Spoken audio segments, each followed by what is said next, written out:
Good evening, welcome to tonight's Hearthstone half hour. I'm Hammy, this is FailCraft Casts. Hope you're well and good, and a special welcome to Elitessa and Oscar and Chris Cat and all of you others joining us live.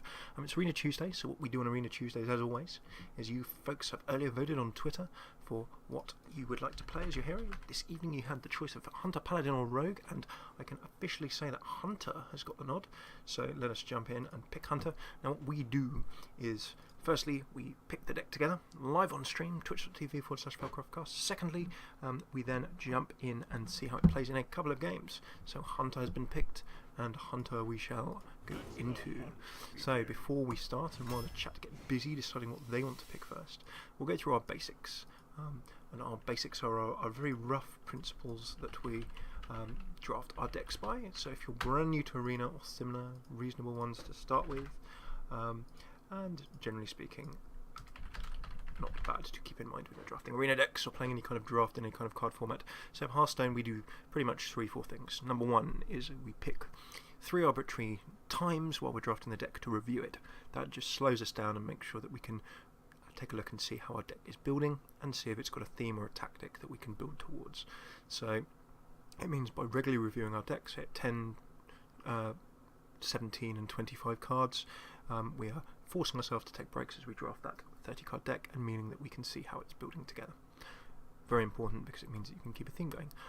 Number two, what we always do is look at the mana curve at those points, and we see how that is looking. Do we have lots of early mana cards? Do we have lots of late mana cards? Are we going for an early rush deck? Are we going for a late control deck? The mana curve, although not everything, will give you a slight clues to how your deck is building together. Number three, we sort of generally try and take a look at the sort of minion and spell balance to see what it looks like. Are we heavy on spells, heavy on minions, just to see roughly how a deck might play. And then rule number 4, we always read through the deck. So we read through it from 1 mana through to 10 mana and think on turn by turn as we get more mana what we are going to be trying to do and play. And that gives us an idea, again, of how our deck's strategy is coming together. If you do those 3 or 4 things, then it means that at least you're regularly reviewing your deck and you'll be able to tweak it as the cards improve or change either way. So without further ado, let's jump on in. Vote number 1, we've got Crazed Alchemist, Flare and Eaglehorn Bow.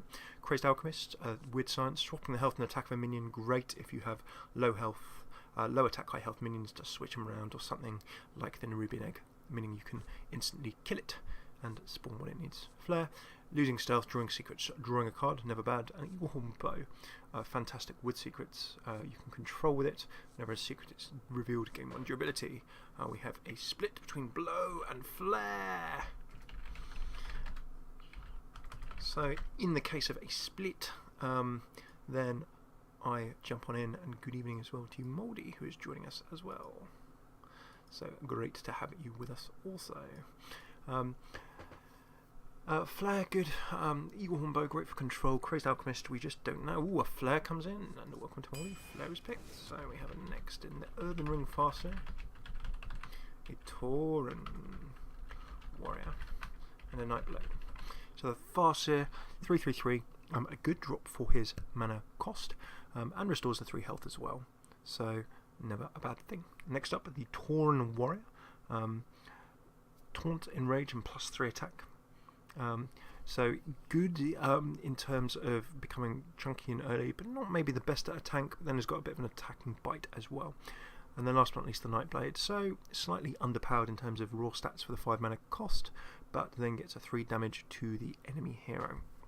The votes are going with Farseer. We have 2 for Farseer, no problem whatsoever.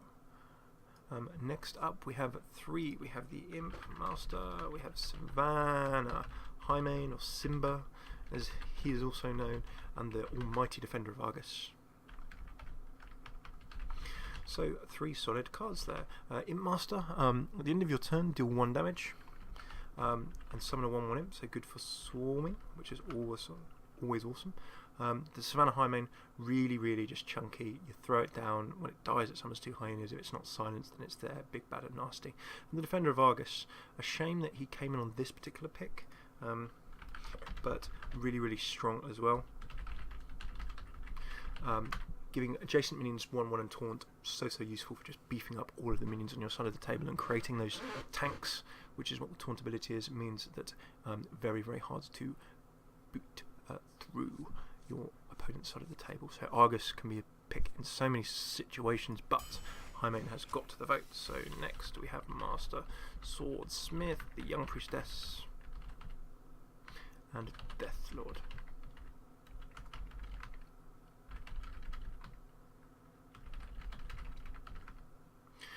Master Swordsmith, at the end of your turn, giving another random friendly minion +1 attack. Means that it good for buffing aggro decks, good if you get it down the late game, but if you've got a lot of minions on the table, it's just giving that additional bit of pain. Seen in the occasional zoo. Young Priestess, good if you hide it behind a tank and similar. So naturally that's doing a Master Swordsmith just for health. So both of those cards, if you can keep them on the table for a while, they will slowly make you very, very irritating. Then a third and interesting choice, the Deathlord. Now this is a double-edged sword. You get a really strong early game tank, but if your opponent can remove it, then your opponent can just put a minion from the deck into the battlefield straight away.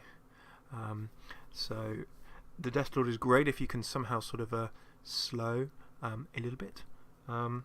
But if it gets killed, then your opponent is just randomly getting to pull a minion of theirs into the battlefield for free, effectively, and getting rid of your big tank as well. So, which would you guys fancy? Are you going to be buffing attack? You may be going to be going for buffing some health. Or are you going to take the random bandit choice and see what we can do with a Deathlord? Might be a little bit risky. I vote for Swordsmith. Feeling attack, feeling priestess, feeling Deathlord. Any more for any more. We'll keep things rocking and rolling so we can get a good couple of games in. And probably try and stay close to a half hour or so. 3 cards in. We are going with dun, dun, dun, dun, dun, dun, dun. Okay. I think in that case we're going to be probably going with a Swordsmith.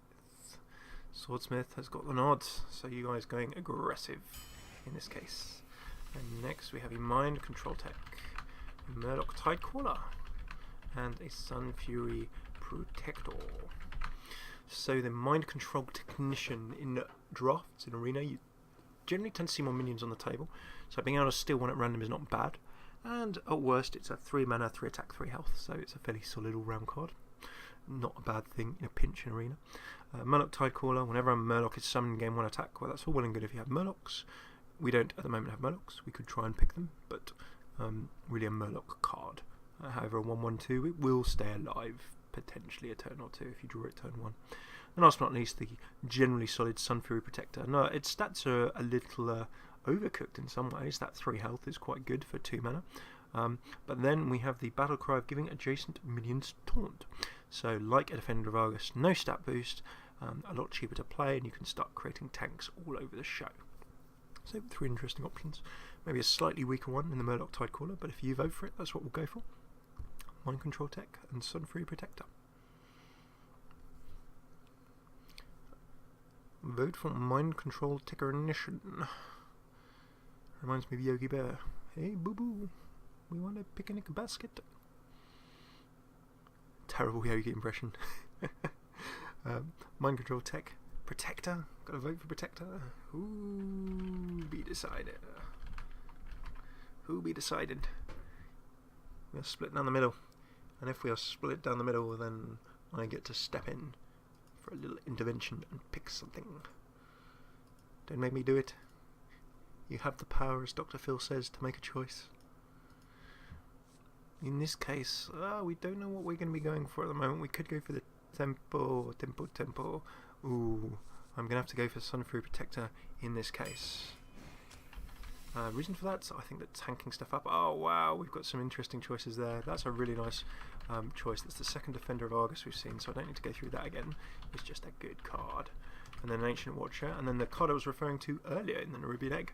So Ancient Watcher cannot attack unless we create it into a tank. Well, we've got a card that will create it into a tank, and then it has purpose, or if we can silence it.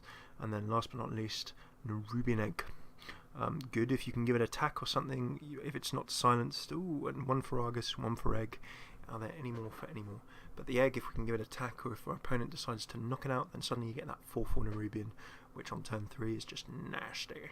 Nasty, nasty. And of course, if you create it into a tank using one of our tanking cards, then your opponent has to attack it and has to destroy it. Worth knowing. Absolutely. Very, very strange. I need to see if there's something I can do, whether it's something to do with bitrate or similar. I'm sorry about the buffering. I will tweak the settings a little bit. Okay, so as a little decider, we have a split between Argus and Egg. I think this time I'm going to go with Argus. So we now have a nice mix of tanking options. We just need to find some things to tank. So next we have a Ravenholt Assassin, a Bloodsail Corsair, and another Ancient Watcher. So it looks as though we might be having some interesting options really when it comes to making a hunters don't really go for a Watcher style in terms of creating lots of tanks, but we suddenly have a very tanky hunter deck so far. But being able to hide behind the tanks while we do damage is always good. So the Ravenhold Assassin, 7/7/5, lower health for its mana and attack, but it's got stealth. So as soon as we throw down that assassin, he will stay there until we actually do an attack. Can be, of course, damaged with area effect damage, but cannot be attacked directly or targeted directly with spells. Bloodsail Corsair, Battlecry, removing 1 durability from your opponent's weapon. Well, if we're playing a weapon deck, that can actually remove a lot of nasty weapons straight off the table. And then last but not least, the Ancient Watcher would be a perfect target for our Sunfury Protector and Defender of Argus. So they be your options. We're gradually creeping towards the 10 card mark. Hopefully we can do a little deck review and let you do some picking. We'll vote for Corsair. Those of you live should tune in, and hello to you, Felix. It's great to have you with us.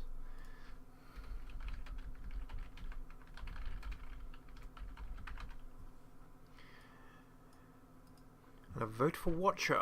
Vote for Corsair. Is anyone going to come and be the difference? Mitching it up. I vote for Watcher and I vote for Corsair to keep things moving. I'm going to go with Watcher on this occasion. Reason for that, something to go with all of our tanking cards. Next we have another Ravenholt Assassin, a Misdirection, and a Wild Pyromancer. So some interesting cards there. I've already covered the Ravenholt Assassin. Misdirection, when a character attacks your hero, he attacks another random character. Good for deflecting the nasty things that may be coming away. If we throw that down when there are big, powerful, nasty minions on the table, it will certainly be saving us from some damage. And remember, the effect is triggered by a character attacking your hero. So if someone swings an 8/8 giant in my face, I can deflect them onto something else.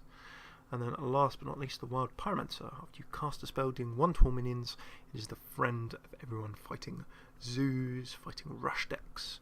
You throw that down, throw down a few spells after it, and you're probably going to nuke everything low health off the table. Will certainly soften it up a lot. So a nice card for combating rush, 2/3/2. It is solid usual stats and some strong card text as well. So what do you fancy? Ravenholt, Misdirect or Pyromancer? It looks as though people are going Misdirect. I believe that we have a quorum.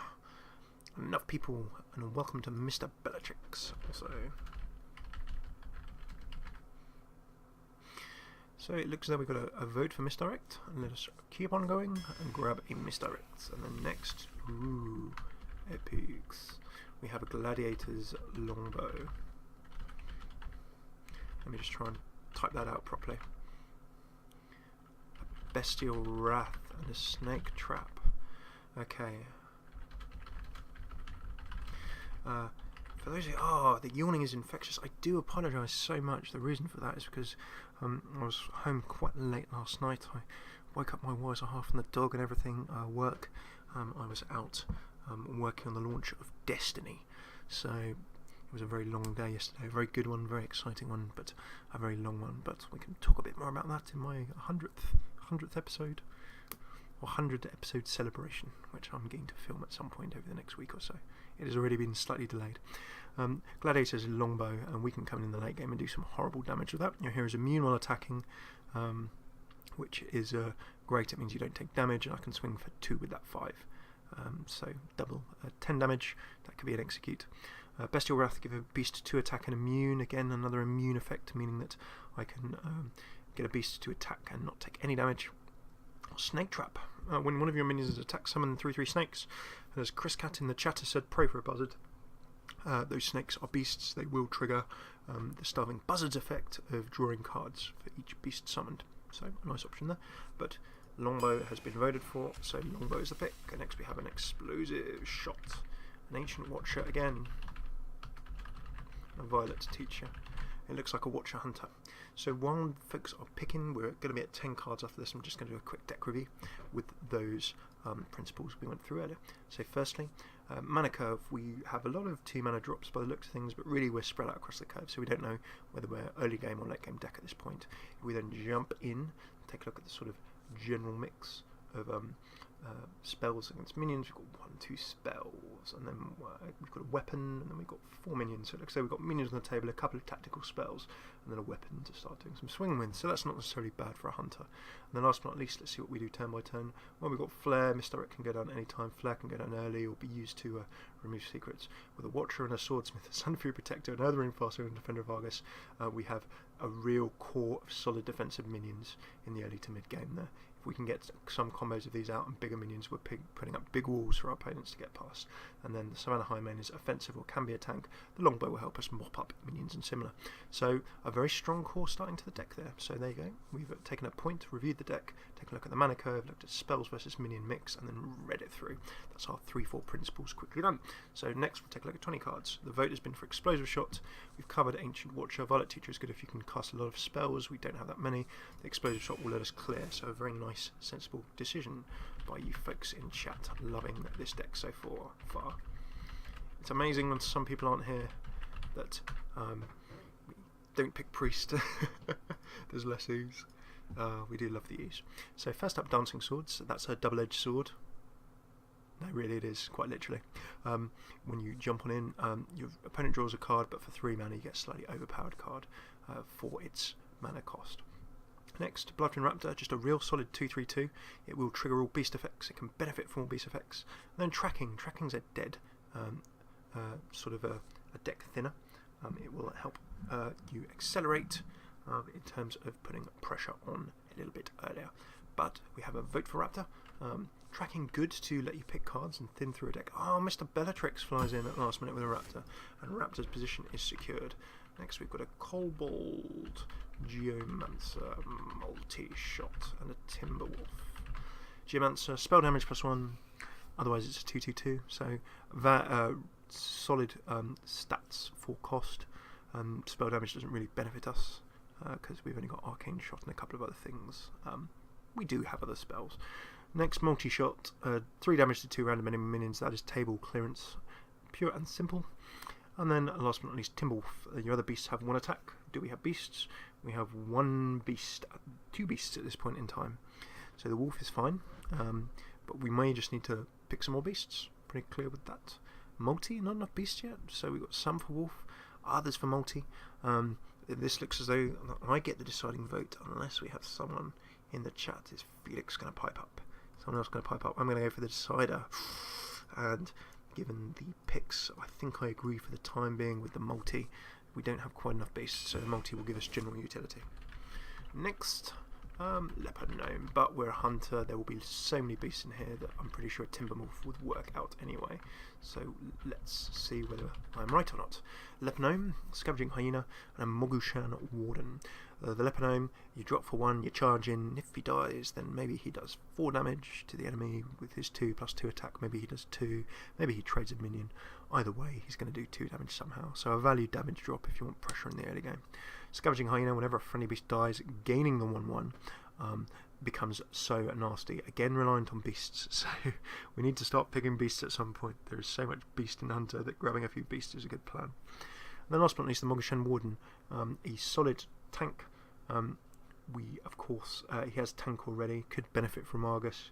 There's no point playing him with an Ancient Protector. An Ancient Protector. A Sudden Fury Protector. Because he's got tank already. But he'll slow things down. He's not necessarily going to be an attacking threat, but he will certainly have a slower opponent stand enough so that we can do something. We've got votes for Leper Gnome, other votes for Hyena. What is it going to be? Right, in this case, given that the votes are split and we're going to keep on cracking on, I think I'm going to go with... if I had Hounds yet, I'd say Hyena, but without them, I'd say Gnome. We do have a... any more. I was about to decide, and then suddenly in comes a swing to the Gnome for the offensive option. If we keep avoiding beasts, we won't have beasts. Do you know what? I like that. Let's go with the Hyena. Oh, an intervention. Let's try multi-shots, and then we go back to our next one. I've gone against the rules. I've gone against the rules of Arena Monday. I like the logic of let's try and get some beasts. Explosive Trap, when your heroes attack, deal 2 to all. Brilliant against aggro. Generally very handy. Multi-shot, well, we've grabbed one already, but we could grab another. We could be multi-shotting all over the show.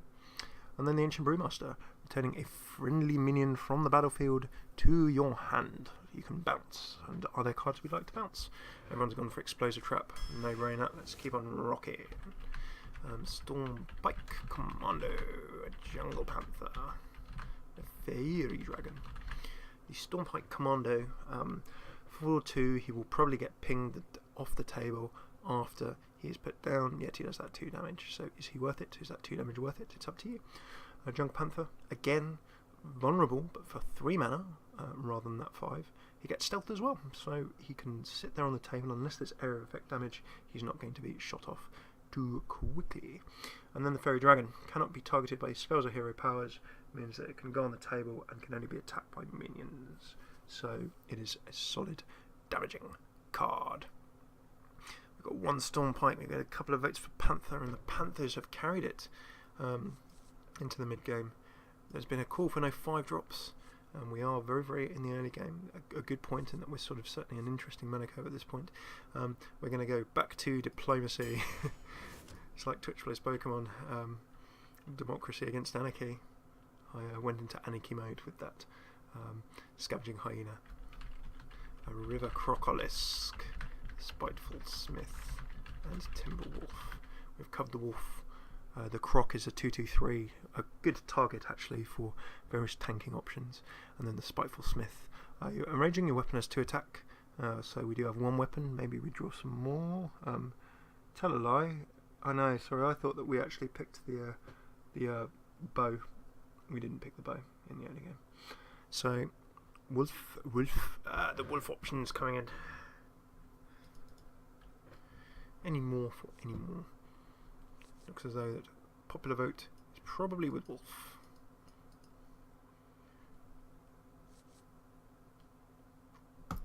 Wolf it is. Ancient Brewmaster, Spellbreaker, Shattered Sun, and Cleric. The Brewmaster we have covered.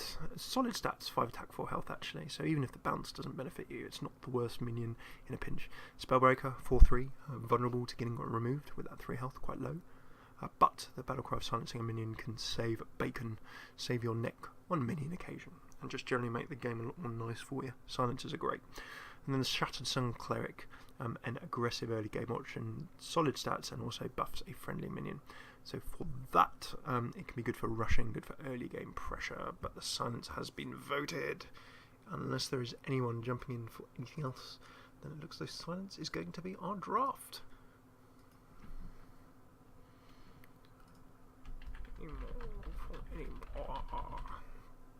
More for more.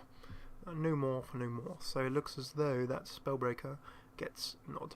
And sorry that I'm moving this on with some pace, but we are trying to keep ourselves to a nice snappy episode this evening. As I said, I was out. A very long day of work yesterday, so as much as we must stream and must have a lovely time, I must also look after the house. Okay, next we have Dark Iron Dwarf, Oasis Snapjaw, and Gurubashi Berserker. So the Dark Iron Dwarf, 4/4/4, so nice solid stats, and then a minion to attack this turn. That will allow you to reach out and destroy Teenage Mutant Tortoise. Heroes in a Half Shell.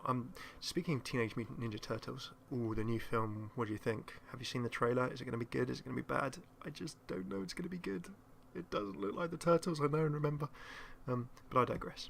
The Snapjaw is a great tank that can go with some of our options, but he's kind of like the Mogushin Warden. He's not going to be doing any offensive damage. Gurubashi Berserker, whenever the minion takes damage, gain 3 attack. That can get real big, real nasty, real bad, real fast, if it doesn't get totally and utterly shredded off the table. So we've got an Oasis, a Dark Iron, and the Tortoise. Tortoise gets the nod. We've kind of got a Watcher Hunter coming together here, which is an interesting deck. It will certainly be awkward. It will let us ping away with our hero ability. So we can just see how that works out. Now we have a Youthful Brewmaster, Booty Bay Bodyguard, and Frostwolf Warlord. So, Battlecry, return a friendly minion from the battlefield to your hand. Next, we have the Brewmaster is a junior version of the other Brewmaster, pretty much we have to say there. The Booty Bay Bodyguard, it's a solid enough-ish tank, but slightly lower health. You'd expect a 5/5/5. Brewmaster needs to give up, says Chris Cat. Yeah, the Brewmaster has been trying to stake their claim for inclusion, but they're just not getting anywhere. And then last but not least, the Warlord. Gain 1/1 for each other friendly minion on the battlefield for a mid-game card. That can be a finisher, depending on how quickly you flood your table. Looks like Warlord is the votes. Next we have a Knife Juggler, a Death Lord again, or a Light Warden. The Knife Juggler, great if you throw it down, summon more minions after it, get that chip damage, that 1 that comes every minion is summoned. So a very solid pressing option. Death Lord we've covered, double-edged sword, great in the early game, but then we'll let your opponent pull in some minion in for free. The Light Warden, 1/1/2. Whenever a character is healed, gain +2 attack. So we not really got any heals. So given that, I think I know what you guys are going to go for. And while you guys vote, I'm just quickly going to do our 20 card review. We've done a 10 card review, we'll do a 20 card review. So first step, we're still very in the early game. We're lacking late game drops. You can see that we've got even more 2 drops there and 4 drops. So we're an early game deck at this point in time. Next, we then take a look at minions against spells. Well, we have an explosive shot. We've got a Mogchi shot, a misdirect, explosive trap and flare. We'll count those traps in there as well. So that's 5 traps, 1 weapon. And then another 13, so other bits and bobs, which is always good. So with that, we've got a fairly good amount of minions to be doing some control with. We then take a look for your deck as the next step and see how it affects what we play on what turn. Well, we've got the traps we can play anytime, the misdirect secret also. Ancient Watcher, we've still got this solid core, we've got a couple of beasts in there. The Hyena will buff with the beasts that die. We have another beast in the Panther. We've still got those tanking options. We can make a Snapjaw, Silence, and then in this mid game, note that we've got the Frostwolf Warlord and the Savannah Highmane. So at the moment, we're looking like early game control into a mid game finish, or early game board control takeover, swarm with minions into a mid game finish. We're really not late game at this point. So I think with our remaining 10 or 11 cards, I think that we can afford to try and work towards that kind of theme: early game control, midish game finish. So mid-range hunter, effectively. So you guys went for the very, very sensible option of the Knife Juggler, meaning that we can do a bit of chip damage, and that further cements our early game control. If we get it down, Dark Iron Dwarf, Abusive Sergeant, Storm Pike Commando. We have had both of those before, bar the Abusive Sergeant, so I'll just quickly cover the Abusive Sergeant. Throw it down. You don't really throw it down turn 1. It's thrown down at some point to, like the Dark Iron Dwarf, give the minion 2 attack and help you trade effectively. For less mana cards, you can do more damage and hopefully remove more expensive cards. So that basically is designed to try and get you ahead. Ahead via trading. I vote for the Did, I vote for the Sergeant. Sergeant the minus A. Let's see where you're coming from.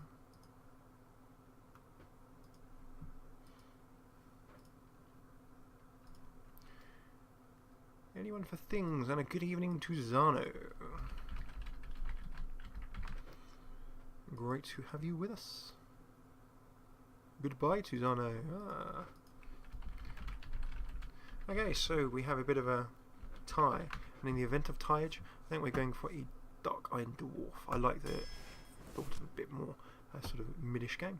Okay, so next, and it's a shame that Zano has just gone because he would have been overjoyed. It's a Wisp, another explosive trap, and then the Wind Fury Harpy. So the Wisp you throw down will do something, then be removed. At least it's free. The explosive trap we've already covered, dealing 2 to all, very, very nice indeed. And then the Harpy. So the Harpy, 6 mana, the attack and health are underpowered, but then you get Wind Fury, meaning that once it's been summoned, the next turn it can swing and do double damage. It can attack twice on a turn. So for that, the Wind Fury Harpy can be chipping away at things. What will you be going for?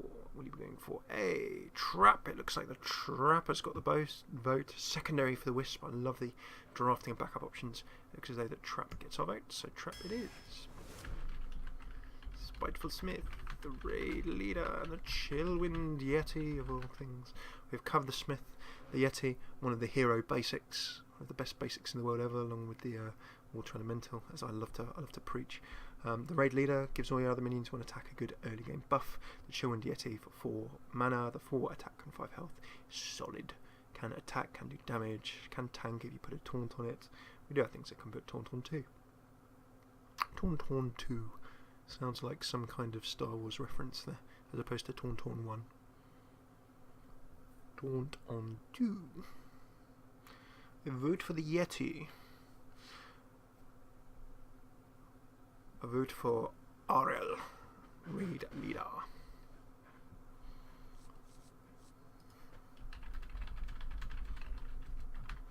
Any more for any of the malls? We have a cornucopia. When I say a cornucopia, you've got 3 options. So make the most of your little choice. Okay, because we have a split. We have a split in the 4th. I'm going to go to the Chillwind Yeti because I just love that card. The Dalaran Mage, the Night Blade, or the Web Spinner. I think I know which people are going to pick here. Dalaran Mage, underpowered, has the spell damage, may kick around, we don't have spell damage. Night Blade, throw down, reasonable stats, slightly understated for the 5 mana, but does the things. And I knew it! Everyone loves a Web Spinner. So the Web Spinner, Death Rattle, adds a random beast to your hand. We don't know what beast that would be. Just remember that it can be any beast in the game that's not a token. So by a token, when our hyena, sadly, leaves this earth, it summons the Highmane. It summons 2/2 hyenas. So Web Spinner could not summon one of those hyenas summoned because they are token cards. However, it could summon anything. It could summon a Corehound, because that's a beast. It could summon King Crush, which it did for me in one game, which I loved. Or it could summon something terrible. You just don't know.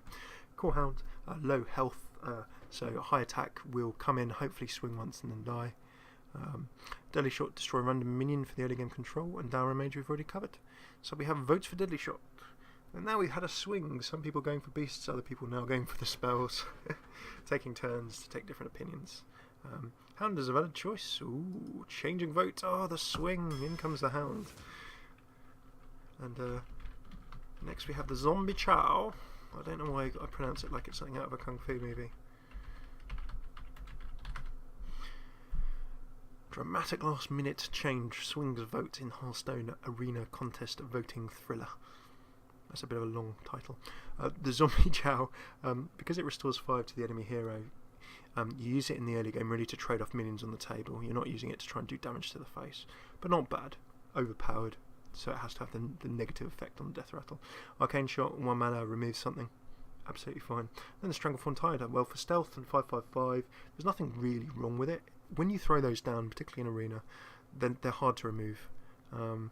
So it's really a choice between removal and the Arcane Shot.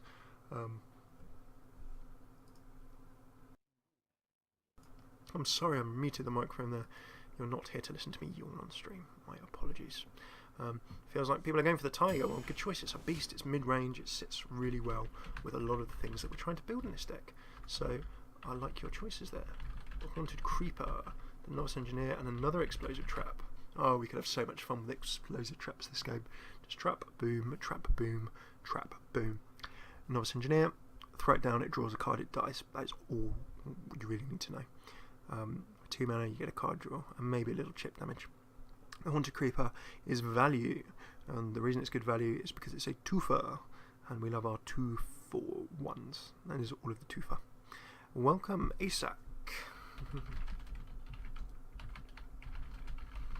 And welcome to all of yous joining. Good. I like the Minecraft creeper emotes that are coming in. Loving your work. Novice for no card draw.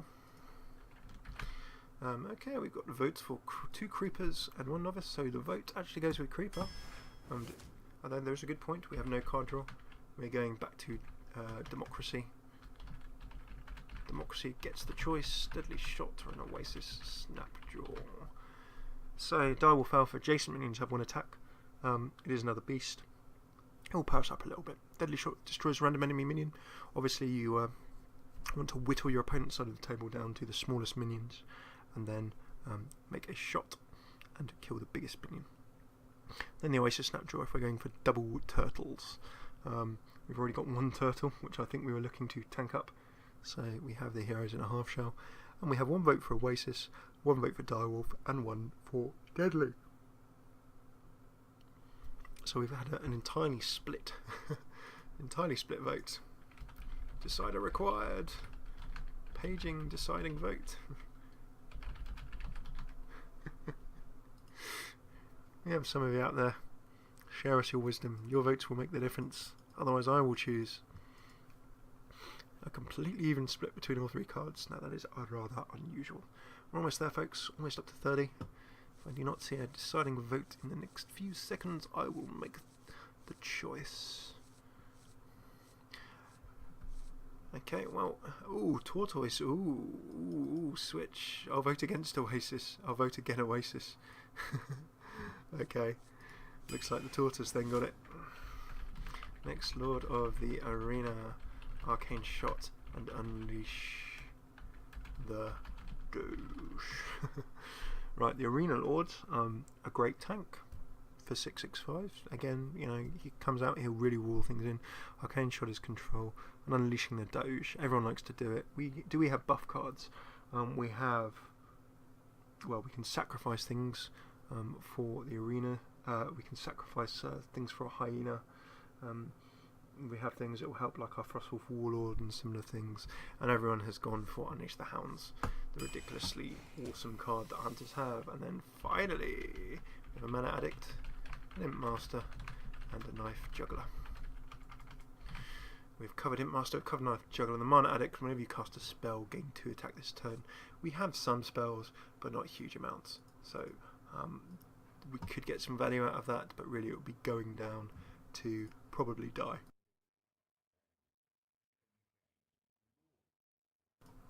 So your final decision. Oh, okay, Imp, people looking to fill the board. I get that. We do have buffing spells. That can work quite nicely. And of course, lots of little Imps, very, very frustrating for an opponent. So it looks as though that Imp is going to get the final nod. Partially because it's a slightly higher mana curve card also. The Imp Master, there we go. Right, so let's do a final review before we start going. Right, firstly, mana curve. Well, I think we can pretty much say we're an early game deck. We're going to be pressuring and rushing and putting pressure on in the early game. Next, let's take a little look at spells against minions to see how we're topping up. Well, with that 1 weapon, we've got 1 spell, 2 spells, 3 spells with an AUTH. And then also misdirect, a couple of traps. Let's say we've got about 5-6 spells there. A remainder of minions. What do we play turn by turn? That's our last decision to work strategy. Well, we've got a wolf we can drop to increase attack. That will work with our Unleash the Hounds of Webspin. Lets us draw. Trap is control. Misdirection is control. We then have the Watcher element. We've got Watcher, Chillwind Yeti, Defender of Argus, and also the Sunfury Protector. So we can create some big tanks. That'll be good. And then, even with Knife Juggler, Haunted Creeper, Master Swordsmith, we've got some early game rush ability as well. The faster it heals us, the more Imp Master will let us pressure. Jungle Panther, we just have generally good, and this is good for an arena deck, having good solid minions. Even if you don't feel that they quite fit what strategy you've got, if it's a solid minion, it will do you something good. Dark Iron Dwarf, if we don't bust something, it's still a 4/4/4. The Snapjaws, ideally we want to tank. They are situational. The Warlord will still be strong. Savannah Tiger, Stranglethorn Tiger will always be strong. And then really, we're looking to dominate in the early game, trade minions to get the board under control, and finish in the early to mid game with High Mane, and Longbow will be a finisher. Corehound comes in at the end. Okay, thank you. first part done. Next part, a couple of games. And let's see how your deck works out. So our strategy is control with minions, put pressure on in the early game, and then as we move into the early to mid game, then we really need to get table control, do lots of damage and finish up.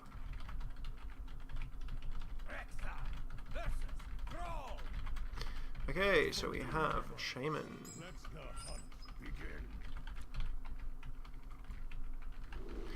Okay, so first hand, remember that we want a bunch of early game drops. Particularly with the Shaman, he's going to be throwing up totems and similarly nasty things. So we need some good options. A UTH is fine, the Timberwolf is alright, the Swordsmith I don't mind too much. Shaman, he's not going to rush us hugely. The Wolf is probably going to get picked off. I'm actually going to throw back the Doge. Controversial, but I'd look for some earlier drops. And I've got a Watcher, that's okay, I can create a tank with that, so our Watcher Hunter element is good. And remember that we can still coin into something as well. There we go. Gladiator's longbow is not going to help us here.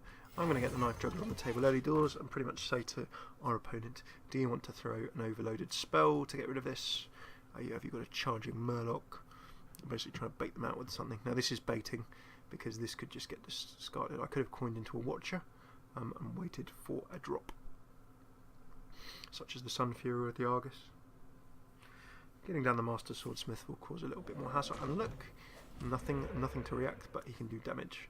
Okay, I drew back the hounds anyway. How convenient. So I'm actually going to drop into this. I'm going to hope that the 1 damage chips this away.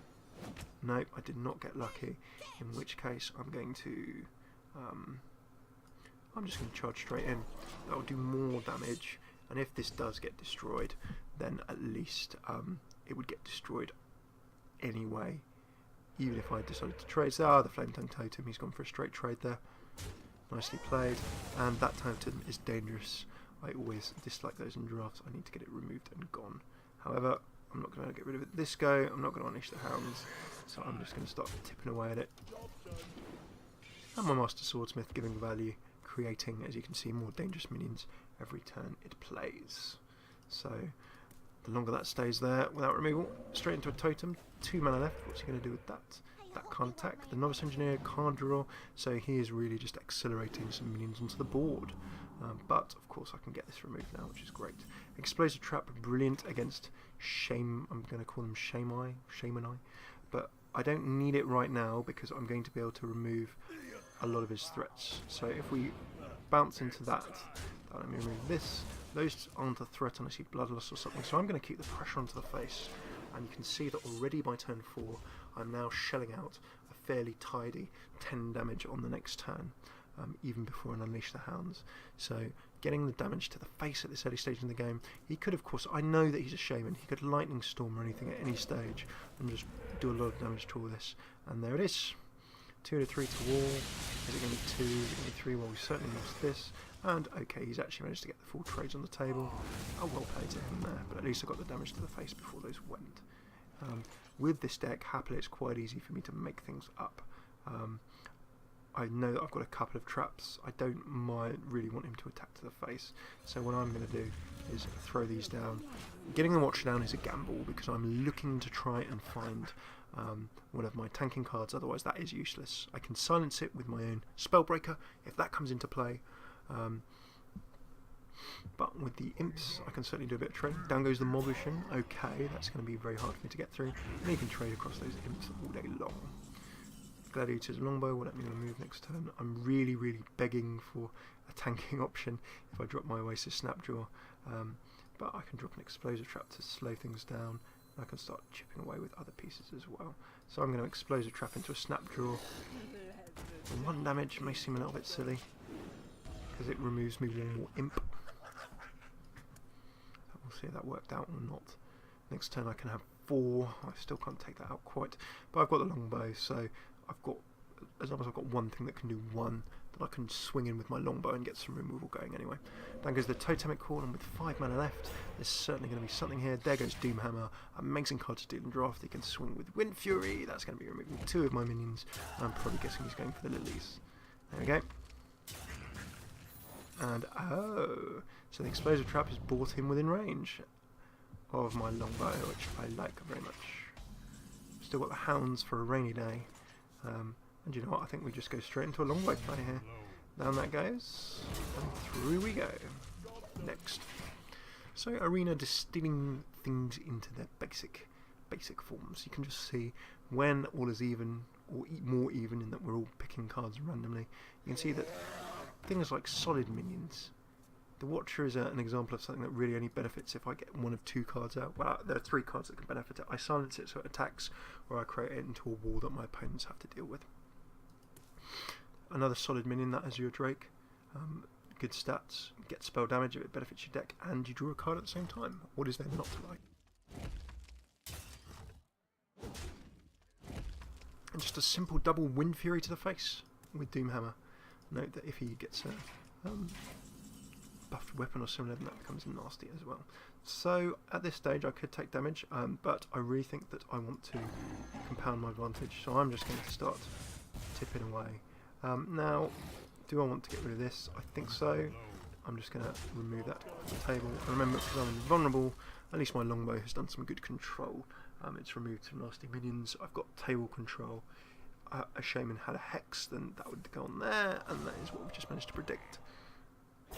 So that's a big thread of mine removed.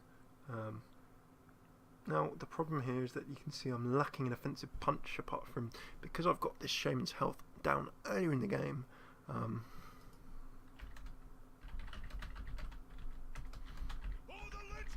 Just optimistic predictions. Niska reckons this will go 18-4. Chris Cat says 12 wins. Loving the optimism. 2-2. Okay, a little overload there, and that Spectral Knight going down. Fairy Dragon's older brother. Nasty, nasty card. Still can't be targeted. I must charge stuff into it to kill it. We're not out of the woods yet. Unleash the Hound is not going to do huge amounts for me at this stage, but note that we're slowly getting chipped off the table. So I can restore 3, and I shall do so, but because I got that early damage in, even though I've got so many cards that can't attack for any kind of good damage, I'm just doing a death by 1,000 cuts job on this Shaman. This hasn't even attacked. These will all attack for small amounts, yet with 8 damage, 8 health left to go, I do have lethal next go, unless he is able to kill some of these with non-hero options, which he does have, of course, in that Noble Spectral Knight. I'd expect that to be taking out perhaps this, or something that does the most damage. So I do have a good 13 on the table, I do believe. Quick maths, yes, 13, excellent. With Unleash the Hounds I can buff it up to 14, so I have a lethal. Nicely played with the Lightning Storm. That's going to remove at least 2 of my threats if he gets lucky. He does not get lucky. Very unfortunate. If that had gone for 3, he would have removed the Watcher and the Earth Ring Farseer. Stormlight Commando, showing the perfect reason why it's good. Removal coming in and taking a tanked option. It's going to hit me to the face, but alas, alack. Now you see, if only my Ancient Watcher could attack, I'd have lethal, but it doesn't, so I can't. Right, so that's 2. I've got 3, 4, 5, 6. Well, I can bring him into execute range next turn. Work on 1, 2, 3, 4, 5, 6. Okay. Core Hound, and what I'm just going to do is pull him within range. And I've just realised that I have not pulled him within range. I should have hit the win button, hit the steady shot button. So I need to remove all of those off the table. Yeah, 2 health as a single hero power. I think I did a slight misplay in order there. I was thinking of just I shouldn't have played the Core Hound. The Core Hound has prevented me from using the hero power. So if I'd played sensibly and kept the Core Hound, then I would have been within 1 of a victory. Oh, and suddenly he's got 12 damage on the table.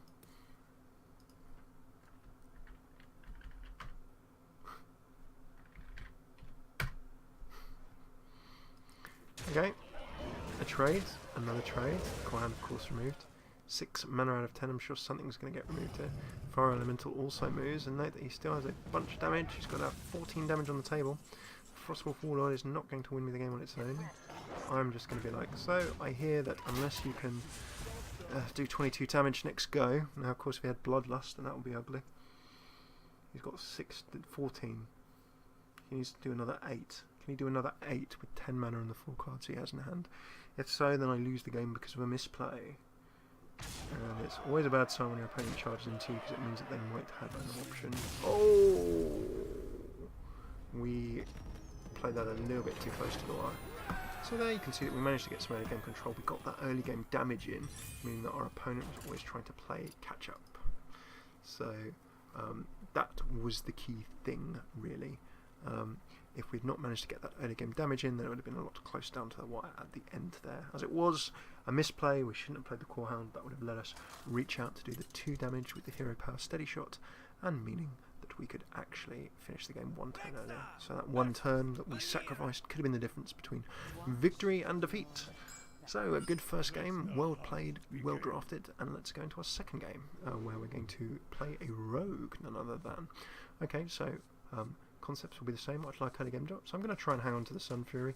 I don't mind the Earthen Ring, but I'll try and trade back for something lower.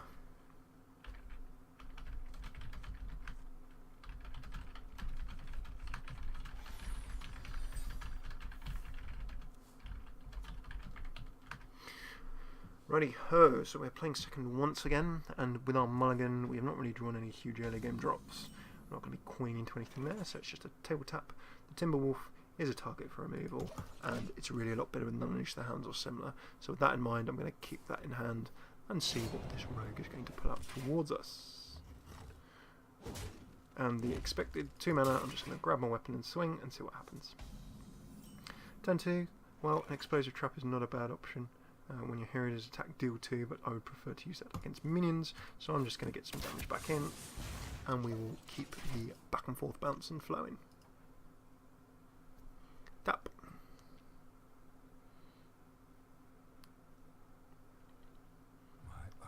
Ring Farseer down, 3 health restored, we are back, and that is a nice solid minion for our opponent to have on the table.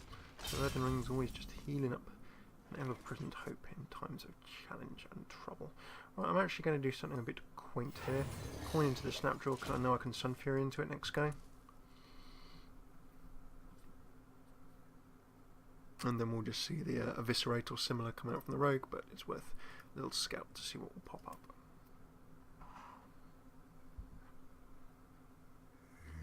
Zombie Chow. Death Rattle will do 5 to moi. Heal 5 to moi. Okay, and we can grab a misdirect so I can tank up. We can also shake up some removal as well. Maybe I'll try and get minions to attack each other. Let's go for a misdirect. Now Sun Fury I'd prefer if I had 2 minions on the table, but I'll just get the tanking down on this guy to start with. Down that goes. I'm just going to say hi face, nice to meet you.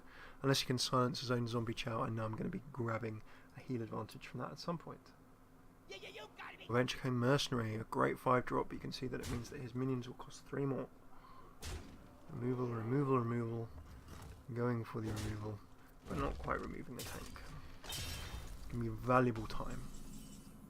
However, it's time that I cannot be using to remove that. So, multi-shot, 3 damage to 2 random minions. Well, I'd prefer to remove one of these off the table first. So, sequence-wise, if I remove that, it gives me the 5 heal, number 1. Multi-shot will deal 3 to 2, that will remove 2 of those. And then, the explosive, if he does attack this, between all of them, sorry, the misdirects. Okay, he could attack his own minion. He could attack a different minion. I'm going to explosive it up. That should be interesting. And then I'm going to try and keep my tank on the table a little bit longer before doing another 2 damage.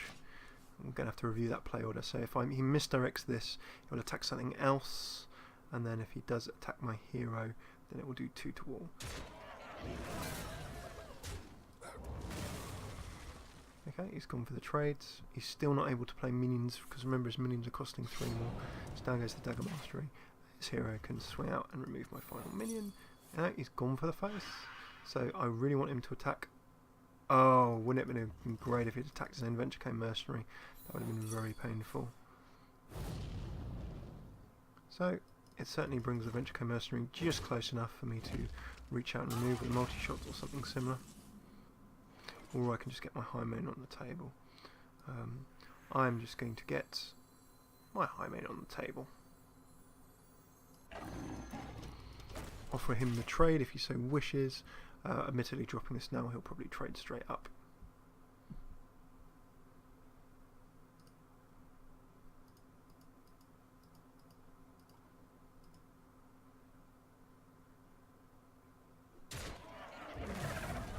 There we go, there's the trade, 7 mana to go, we can expect some more plays. Down goes the Mad Bomber, the YOLO Bomber, so much beloved of many an arena. Also, Niska rightly points out, multi-shot does require 2 targets to play, and there were not 2 targets. Ready, sir. So we didn't play that anyway.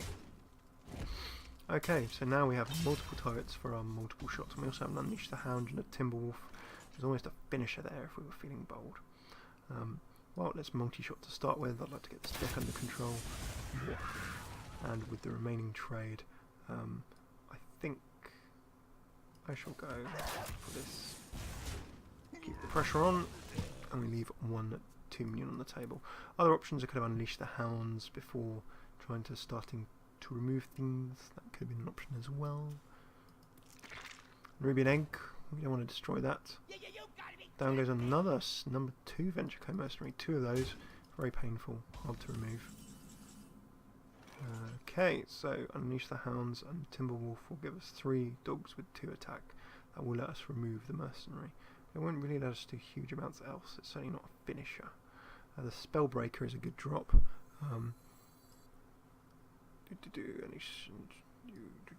Okay, so I think combos. I am going to do this. It's not going to be a finisher. Unleash the Hounds and Timberwolf before multi-shot. That is an option. But what I'm going to do here is a little similar. I'm going to remove the big threat using my Hounds. Admittedly, I could have rushed to the face and said to him, right, come get me.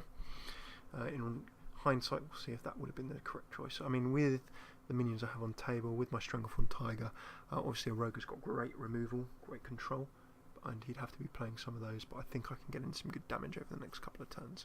It is a gamble, so let's see. As Nuska suggested, and Unleash the Hounds and Timberwolf before a multi-shot would have been a great option. Down goes the Blood Cell Raider, buffs up, Eviscerate, dealing 4 instead. That will probably remove my Spellbreaker. And then we've only got a Timberwolf left that can be removed just for the 1 chip damage before the Silverhand Squire, I do believe. The Squire, simply the Squire. It's it on the table, so I can Stranglethorn. I could have just flared first. The Haunted Creeper will certainly help me keep the table pressure on. I'll go for that. Now we can see opponents slowly coming back in the game. Not only do they have more cards in hand, but they also have just such a variety of minions on the table as well. So they've silenced 1, they've still got 2 chunky things. Oh, and this was a silly play. You can see that I played a flare and revealed my own stealth minion. That was most ridiculous. Hey, it was going so well until then. For those of you who want a good laugh, you should go on youtube.com/FailCraft Casts and see my hideous example of a nasty fail, which was managing to really mess up.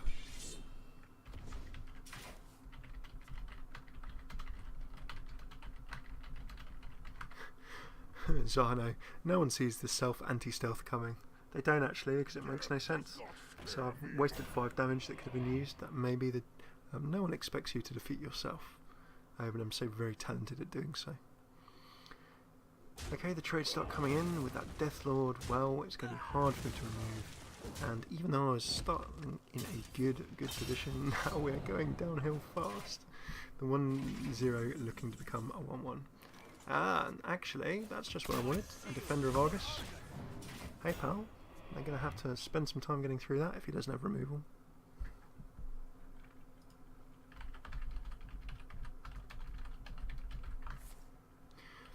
Clasping defeat.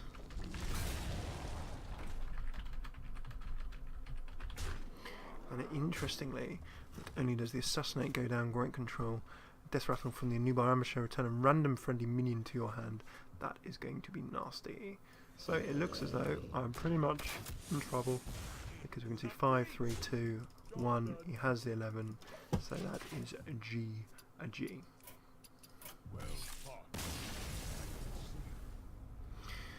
So, we can see in that game, that was going well. I think my anti-stealth move of throwing down a flare after I dropped the stealth minion, that 5 attack, extra 5 damage, perhaps could be the difference between victory and defeat.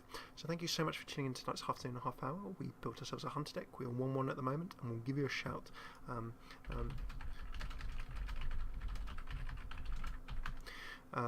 We built it. It was an early game rush with pressure into a mid game finish. So it was an early game pressure into a mid game-ish hunter.